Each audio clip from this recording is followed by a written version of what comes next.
So I was doing research on you, and it talked about how you saw players' health like as a personal calling rather than just like a business. And you realize your experiences as an athlete could help shape a future for youth. And I think about particularly my son who plays football, or wants to play football. And my wife is like, we can play flag. He's 11 years old, but not tackle yet. And so can you talk about how you see this as, a calling versus just a business opportunity? Yeah, no, I really appreciate it, Will. Thank you for having me, man. Absolutely. Man, when I first started out, I never intended to start this business. I never intended for it to be as big as it is in the beginning. Um, my, my roots have been in sports, and I recognized early on that the decisions that I make will impact my life. And cliches, old timers always tell you that, but I had a couple of decisions that I needed to make. I grew up in Chicago, South Side, and I had a choice, and sports was one of them, or the streets. And luckily, I chose football, I chose wrestling, I chose every sport that I could choose to keep me out of the streets, and that kept me safe. Well, it kept me out of the streets, it kept me out of trouble. And that led to college, it led to professional football. There was a whole journey that was began because I made the right choice. When I look back over that career and how all of this led to me creating this company, I think about every Tyrre Burks that is faced with a decision that is looking for positive reinforcement in their life. And if we can be a positive force for making sure that these organizations are thinking about their well-being day one, then there's a massive impact we can make. Another point of that is I recognize the transaction between kids and sports can have a positive or negative impact on them. Mm-hmm. So we can make a deposit into our kids, things like positivity, things like inspiration, team building. That's what you get from sports. Or you can take something from them. You can take motivation from them. You can take their innocence from them. Depending on the trauma, depending on the incident that they have to endure, that could be a withdrawal that you can take from them that could change their life forever. And so our focus at Players Health has been, we want to make sure that we're only depositing good things into our kids. And we want sports to be a positive force for their lives and not a negative one. How you talk, just go more into that last point there, if for it to be a positive and not a negative force, like in what ways do we think about how it could be negative? Or does Players Health think it could be absolutely. negative? There's a couple of stories I'll tell. Well, we had an incident where this is probably 2 years ago.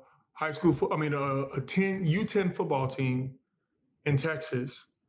A coach gets shot at a game by someone in the stands, and that incident dramatically impacted these kids' lives. Something was taken away from them, whether that be innocence, whether that be a bunch of things was taken away. But because the environment that these kids come into are now bringing in all of these external factors, we need to do our best to make sure that we control it and put them in the best environment. That's an example of the transaction between sports and kids. Another transaction, a negative thing would be like, maybe a coach is not a positive coach. Maybe the coach is telling a kid that they're never going to be good. And we respect our coaches. My coaches, I still talk to my high school football coach to this day. He was like a father to me. Yeah. And this was the first guy I saw to my mom that told me, you can be somebody. He deposited something into me, and that led to me where I'm at today. So that's the dynamic. And I think sports is not just one area of kids' life that do that, but I think it's a massive one because it's such a big part of our lives. Yeah, that first, instance you gave there where, the parents got involved and, it went real bad. I think about, going to a lot of kids' games because I have kids in sports now, and you see how emotional the stands get. Because in so many ways, the parents live through their kids, and like, this is their shot. This is little Billy's shot at the league. And it's like, he's 9, you know what I mean? So, but this is little, Jane's shot at the Olympics. And I think about what opportunities are there, or how is Players Health thinking about, it's not just the kids who need this support, but it's the ecosystem around them, to where you've got people living through them. And, why is my kid not getting enough playing time? It's all of these different things. How does Players Health think about that? Yeah. Well, I think there's a couple of things that we've been focused on specifically around how do we go about creating safe spaces. One, any adult that's coming in contact with a minor, we're making sure that they're properly qualified to do that. Have they gone through a background check? Have they gone through the proper training to respond in the right way when they see something, when an injury happens? How are they responding to when things do happen? Because you can de-escalate a situation really well to a parent that may be barraging someone if you respond differently. Yeah. And I think it's a great way for us to model how our kids are going to have to deal with adversity in their life as well. And so we do a lot with training the coaches, the staff, and making sure that they respond properly when things do happen. And then, of course, things will happen. And how do we make sure that when they do, it's properly documented and that we're doing everything we can to make sure that there's a protocol that allows us not to color outside of the line, so to speak. So your company, Players Health, came in at a time, you started to grow at a time where, safety protocols, changes in safety protocols and rising insurance costs is a big conversation in our discourse. What gaps in the market did you see that allowed space for this company? So I was actually, at the time, I was actually volunteering on a youth and amateur sports organization here in Minnesota, and our insurance premiums doubled. Now, youth organizations, as you probably know, they don't have a ton of money. These are nonprofit organizations. And there are a couple of factors that led to the increase of those costs. One, the insurance companies were paying out tons in liability lawsuits, specifically around concussions and abuse. Most of it was abuse. So your Boy Scouts, that was a $600 million lawsuit. USA Gymnastics, $1 billion lawsuit. So just those two incidents alone is over $1.6 billion was paid out. And the carriers are sharing that cost we all have to share that cost as a risk. And so they're doing some actuarial analysis that says we now have to charge X to offset, what we're paying out. And we just saw that there were some huge gaps in being proactive about the risk. Because prior to those incidents, those organizations were considered good risk. And the way that insurance companies used to look at sports organizations were, as long as you haven't had any claims, you're a good risk. But they had no internal visibility around what was happening day in and day out to reduce the likelihood that a USA Gymnastics could happen or Boy Scouts could happen. And that's the gap that we saw. We thought there was a huge need for risk management and visibility of what was actually happening on the boots on the ground. And then we want to incentivize organizations to do the right thing. And the best way to incentivize them is to give them discounts on what is their largest expense, which happens to be insurance. And so when our insurance premiums doubled, I'm asking our broker, hey, why are we paying all of this? And he's telling me that this is happening in the marketplace. And I had this aha moment around, well, we need to bridge the gap, provide visibility of risk to our clients, give them tools to manage it, and then give them affordable insurance when they do the right things. You use the word visibility there a couple of times, and I think about transparency, which is another way to say that. And is it more that the insurance companies don't really know what's happening at practice, at the games, et cetera, or is it that the transparency from what goes into the insurance premium is not clear to the consumer? Oh, that's a really good question. Well, the bigger issue specifically around that is that the carrier is so removed from the athlete. The insurance, there's a broker which sells the product, and then there's the insurance carrier that really just acts as the bank paying the claims. They have the contract and they're managing the insurance coverage. The broker actually has boots on the ground. They're interacting with the sports organization. They're there as the risk advisor. But what we've identified is there are a number of brokers that are they peddle policies. They're there to sell an insurance policy. And then when the incidents happen, because brokers, they're not penalized if there is a claim. They only get paid when they sell a policy. So they're not incentivized to ensure that organizations are implementing these policies and protocols. And I think that's the different business model that we have, and that we've taken a more comprehensive approach around how we sell the insurance because we are a broker, but we are also a market. We underwrite and price our own risk, and we have our own insurance capacity that we have to protect. So we have the same responsibility as a carrier to make sure that we're not paying out a lot of claims. And we also are a broker, and we have boots on the ground to work with these organizations day in and day out.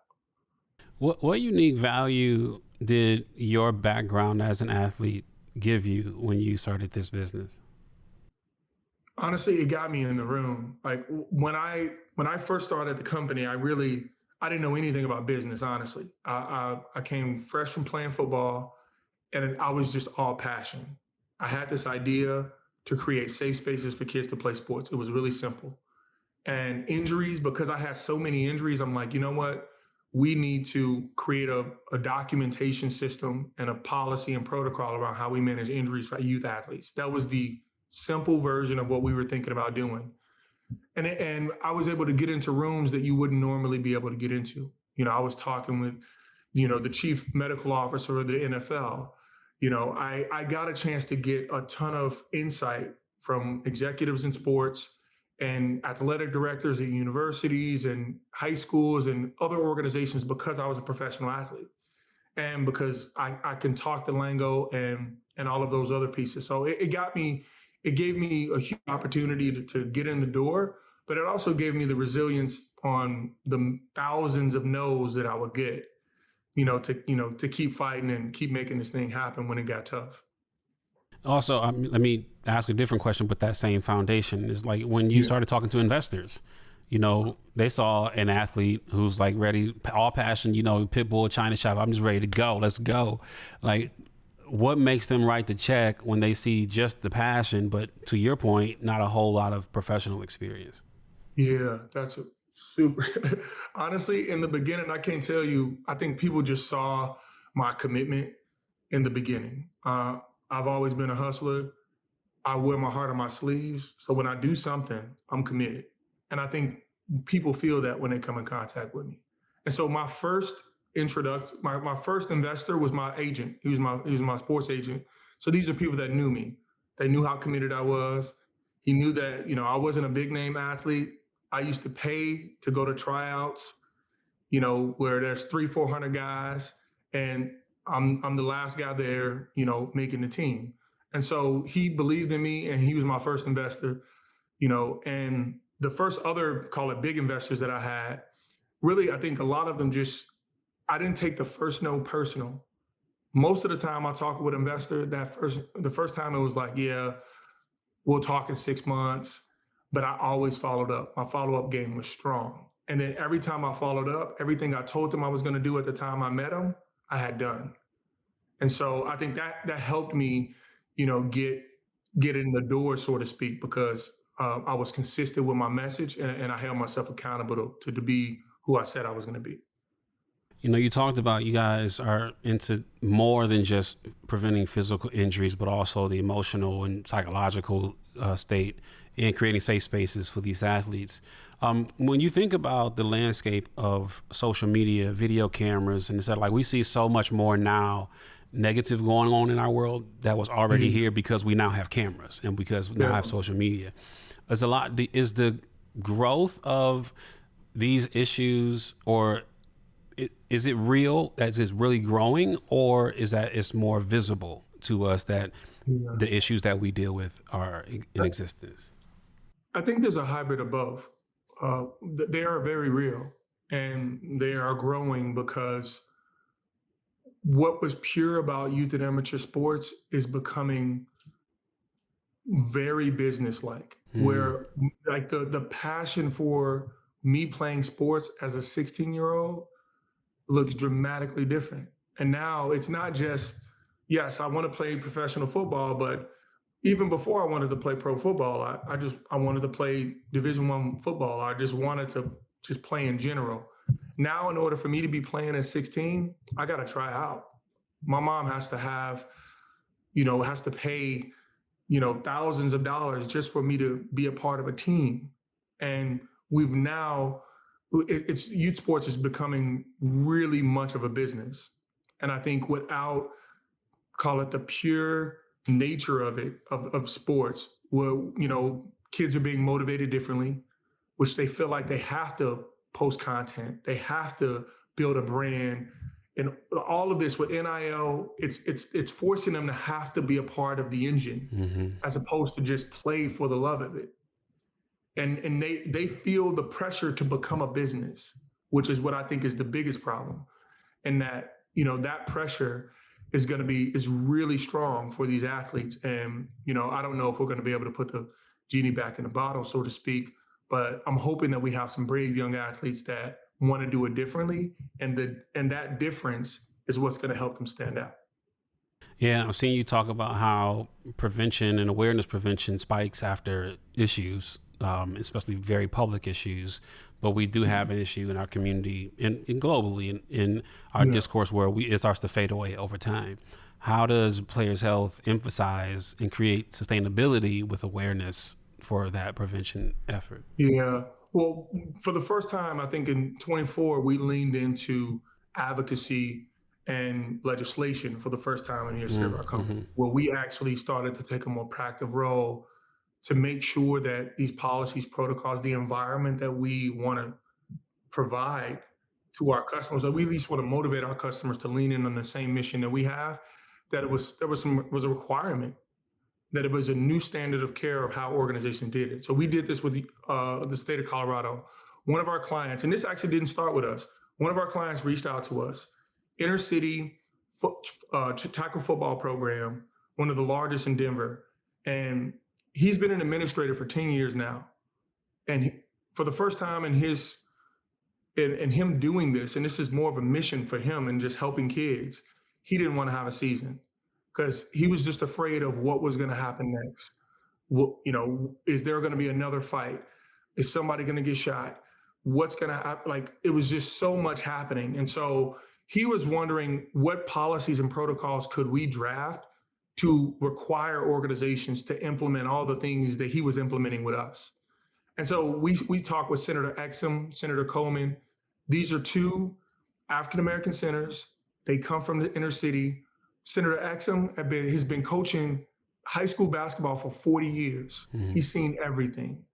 And so these were the folks. We experienced this stuff. We see it every day. And we developed through our policies, protocols, we co-authored a bill that requires organizations to do background checks, abuse awareness training, like implement these protocols.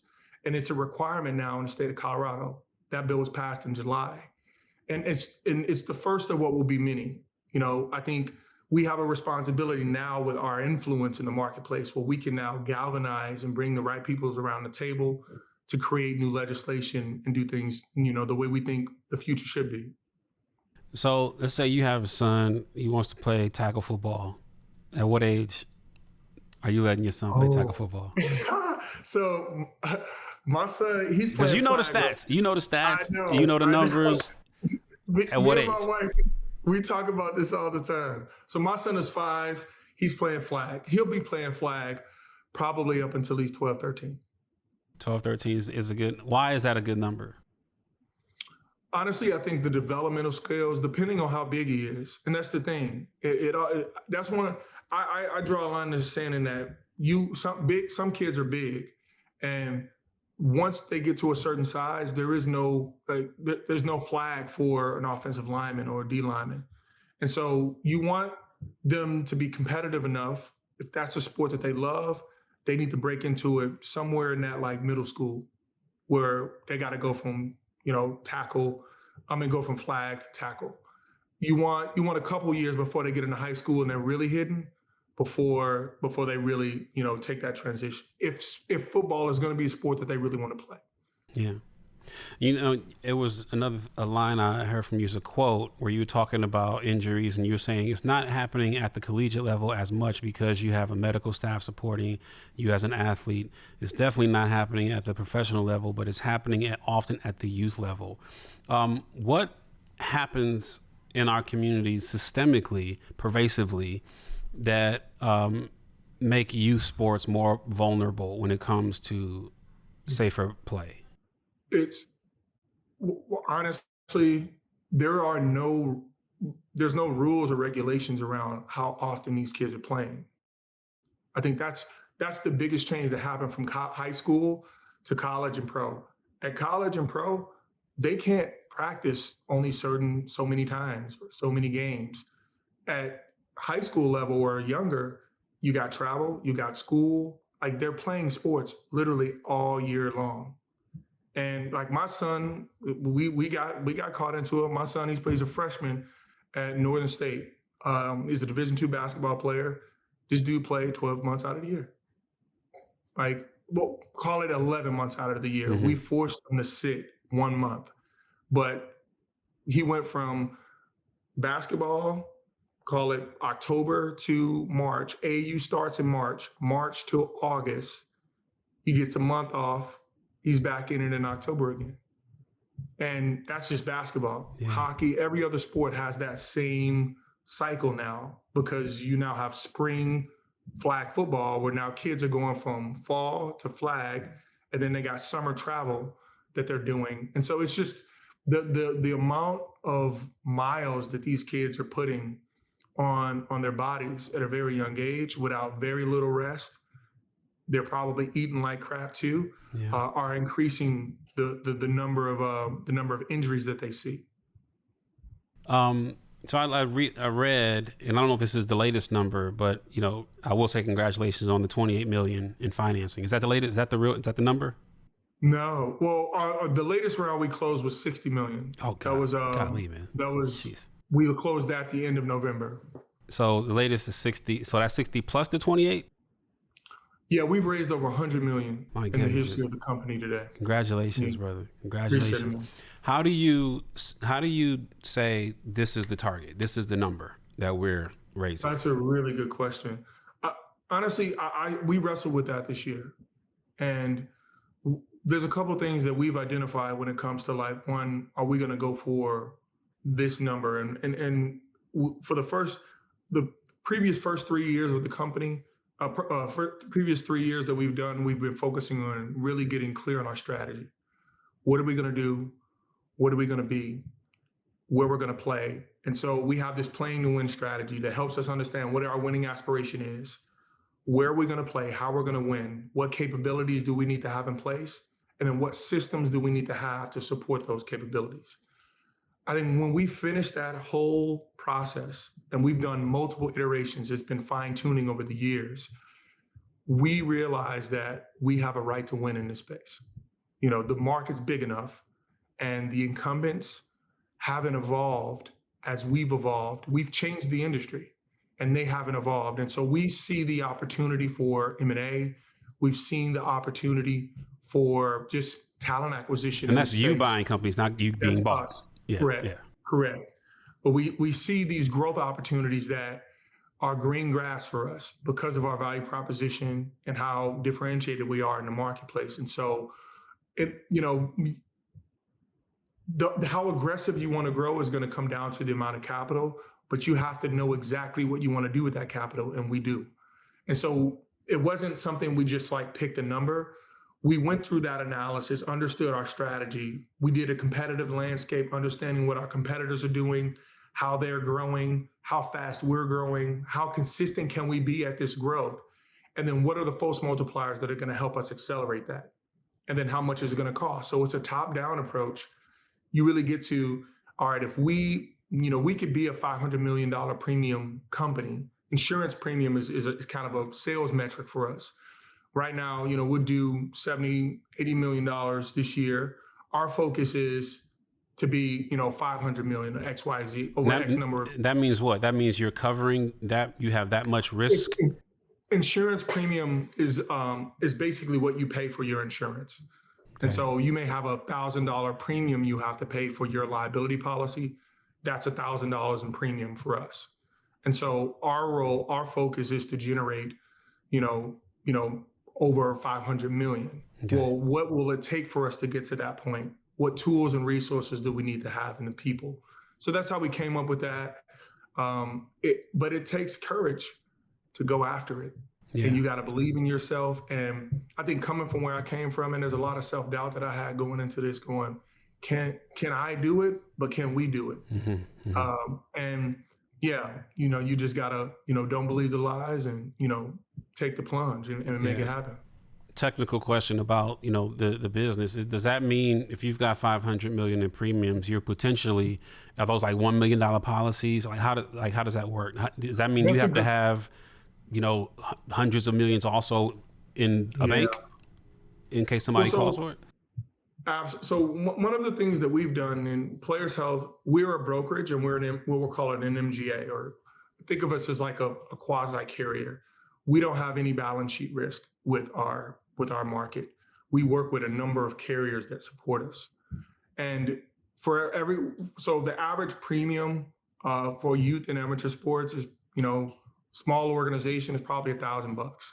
So that could be thousands of organizations, but we also write very large organizations, right? We write some of the largest organizations out, US Youth Soccer, USA Football. We write some really large organizations, Three Step Sports. These are all really big accounts. Those large organizations could be millions of dollars in premium. Very few people know that just in youth and amateur sports alone, there's over $3 billion in insurance produced a year. Wow. That's how big the insurance market is in youth and amateur sports. You add college, you add pro, you add all of those pieces, you're looking at an $8 to $10 billion market. Wow. So the market is massive. And our focus is, to be the number one in the US. You might have just answered this question, but is there verticals that you might consider expanding into? Yeah. So our core of Players Health over the past, we've been in the insurance industry for about 5 years now, has been youth and amateur sports and fitness. Fitness has been a really big division for us that's been growing. Newer for us, we launched our collegiate division. It'll be a year in February. We launched the collegiate division. We do all the NIL policies and stuff now for the college NIL market. And we'll be launching pro in 26. There is this, again, we talked earlier about parents and the family around, the friends even of these young people who are playing, and how their behavior and their actions at these games means almost as much as the people on the court or on the field. Yeah. What steps do you encourage those families, those parents to take to create safer sports environments in their communities, even in their households and at the games? Yeah. Well, I think we gotta build and raise comprehensive kids. Sports is not their end all be all. And I think we want to motivate our kids to be the best at what they do. But I think one of the biggest things, and I've had to wrestle with this with my son. You see potential in our kids. We see what they could be, but they have to develop into that. And there's a very fine balance between us pushing and then allowing them to figure it out along their way. And we have to do both. And so I think we don't have the magic bullet in terms of what that looks like. But I think my advice that I would give to parents as they are developing and raising their kids is that recognizing that sports is a tool. That's how I've raised my son to believe that sports is a tool. Yes, there's opportunities where, yes, you could play professionally if that is a dream that you have. But that dream will also one day end, because you can't play professionally forever. So see it as a tool. And we want to make sure that we look at what sports brings to us comprehensively. Are you being a good leader? Are you learning how to problem solve? Are you learning how to overcome adversity? These are the skills. These are the lessons that we want our kids to learn through sports. And so I'd encourage us to focus more on those lessons and those skills than we do whether they made it to Division I or Division II. Yeah. I have this philosophy about my own businesses and my own business, thinking, in that I'm not romantic about business. Like, if something is working, it's working. If it's not, no matter how much I like it or love it, it's not working. And I was reading this quote from you where you said, in the beginning, you always have hopes and dreams of what you want the mission to be. And then it ends up coming to you more as a calling than it does just building a business. I don't know if you remember saying that. But so So with that thought I have of like, if it's working, it's working. If it's not, it's not. You got to cut it off and move on to something else. Expand on how that sense of calling that you feel shapes your leadership and approach to entrepreneurship and business. Yeah. Well, I think in the beginning, man, I was so focused on external perceptions. I was looking for examples of what success looked like. What changed everything for me was that I'm a one of one. You are a one of one. Your businesses will look dramatically different when you running them than they'll look dramatically different when I'm running them, even if we're in the same industry. And so, yeah, there are blueprints and people that have done successful things, but markets change. And your ability to adapt to those changes are going to be up to you and the team you have around you. And so I had to develop a confidence in myself, but to be a great listener, not being so focused on me being right, but I wanted to get it right. And so like the original idea that I had in Players Health, you ask anyone that's been a part of this journey with me for past 10 years, they know I'm okay with being wrong. Mm-hmm. So anytime that I had an initial idea around what I thought something was going to be, I was super quick to recognize that wasn't the right path, and we pivoted. Yeah. And I really embrace courage in our company. We have to put ourselves in a position where failure is a possibility. And the only way we can do that is if we take risk. And so, of course, as the company matures, your risks get more calculated. But in the beginning, you got nothing to lose because there's nothing really there. You're building it from the ground up. And the only way for you to learn is to make mistakes, learn from those mistakes, and iterate. And I think that has really driven how I lead people. Another thing that I'm really focused on within our company is that Players Health is a calling for me because it is my mission. Everyone in our company has their own personal mission statement. And people talk about mission statements that seems like a cliche, but I am here today because I've had this mission to create a world of love, acceptance, and safety. Everything about my life represents that. When you come in contact with me, you should feel that because that is who I say I am. That is what I want to be held accountable to. So everyone in our company has their own personal mission, and every week we check in on it. Are you on mission or are you not? And so, and if you consistently be on mission, you're going to wake up 10 years from now and you're going to have it started to materialize what you set out to do. And that's exactly what has happened with me. I had a vision and a mission to create a world of love, acceptance, and safety through this business. This is one way that I go about doing that outside of my family and all of these other things. But being mission driven is really important because it allows you to have focus and it just keeps you motivated when things get tough, because things will get tough. Man, that was a great place to end, but I got one more question. I'm like, shoot, I should have asked that last. That was really good. I got one more.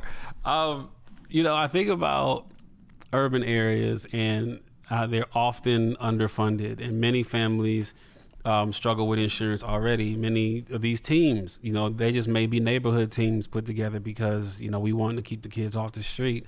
So what position does Players Health have to ensure that all communities, especially those that are in underserved, underfunded communities, have access to resources to keep kids safe on and off the field? Yeah, man.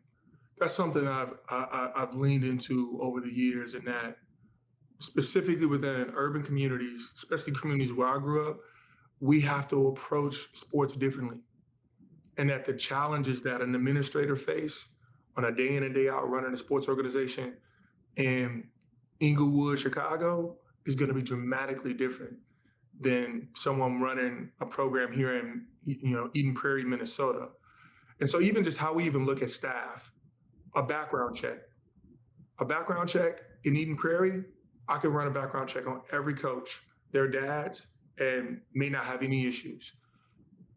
I run a background check on volunteers and members in an urban community, and they may have a history that if we use the same way we adjudicate background checks for all of these organizations the same, we won't have any coaches in those urban communities. So we got to get creative.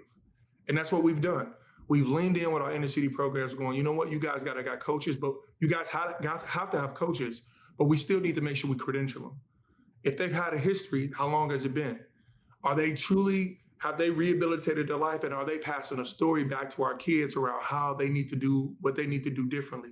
And so we've leaned in differently in that way, and that our background check adjudication has to look dramatically different for an inner city program, where we have way different, demographic of parents or volunteers that are leaning in to support their kids. Cost savings, like we have our foundation.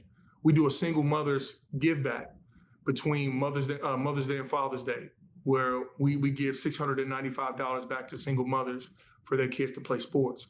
So that's a big part of accessibility. My mom, she's a lunchroom manager. She made $30,000 a year. There's no way she would have been able to afford what parents are paying today. Yeah. And so these are just a couple ways that we, it's my journey.